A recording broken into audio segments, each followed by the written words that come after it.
તારીખ 2 ઓક્ટોબરથી 8 ઓક્ટોબર વન્ય પ્રાણી સપ્તાહની ઉજવણીના ભાગરૂપે આજરોજ ખેડા મહુધા પીએમ શ્રી કુમાર શાળા ખાતે સામાજિક વનીકરણ રેન્જ મહુધા દ્વારા વન્યજીવ સપ્તાહની ઉજવણી કરવામાં આવી।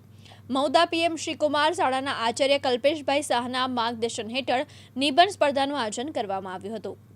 ધોરણ 6 થી 8ના વિદ્યાર્થીઓ દ્વારા નિબંધ સ્પર્ધામાં ભાગ લઈ 1 થી 3 વિજેતા વિદ્યાર્થીઓને ફોરેસ્ટ રેન્જ મહુધા દ્વારા પ્રોત્સાહન ઇનામ આપવામાં આવ્યા હતા। અત્યારે અમારે વન વિભાગ તરફથી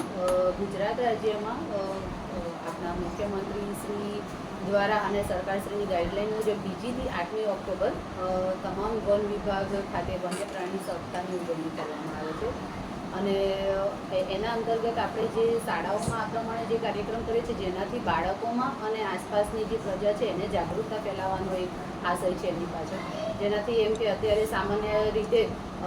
લોકોના વસવાટની જગ્યાએ જ્યારે વન્ય પ્રાણી આવી જતા હોય ને અતિક્રમણ કરતા હોય તો એ સમયે શું કરવું જોઈએ અને એને હાનિ ન પહોંચાડવી જોઈએ અને એને કઈ રીતે બચાવવા જોઈએ એ પણ એક આશય છે। અને આપણી આસપાસ જે પણ વન્ય પ્રાણી જોવા મળતા હોય એને સારી રીતે કઈ રીતે વસવાટ કરે એ પણ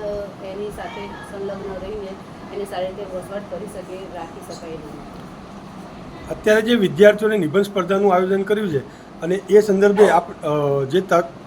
ચકાસણી કરી છે તો વિદ્યાર્થીઓ અંદર જે નિબંધમાં લખ્યું છે એ સંદર્ભે શું કહેવા માગશો? વિદ્યાર્થીઓએ તેમના લેવલ પર અત્યારે અમે ધોરણ 6, 7 અને 8ના વિદ્યાર્થીઓને વન્ય પ્રાણી સંરક્ષણ વિશે એમને માહિતી આપી, પ્લસ એ લોકોના ભણતરમાં જે આવે છે વન સંરક્ષણ વિશે એની માહિતી દ્વારા અમે એમની ચકાસણીમાં ઘણા વિદ્યાર્થીઓએ લખ્યું છે કે વનોનું શું મહત્ત્વ છે, વન્ય પ્રાણીઓનું શું મહત્ત્વ છે આપણા જીવનમાં અને કઈ રીતે એને બચાવ કરી શકાય છે અને સારી રીતે એની સાથે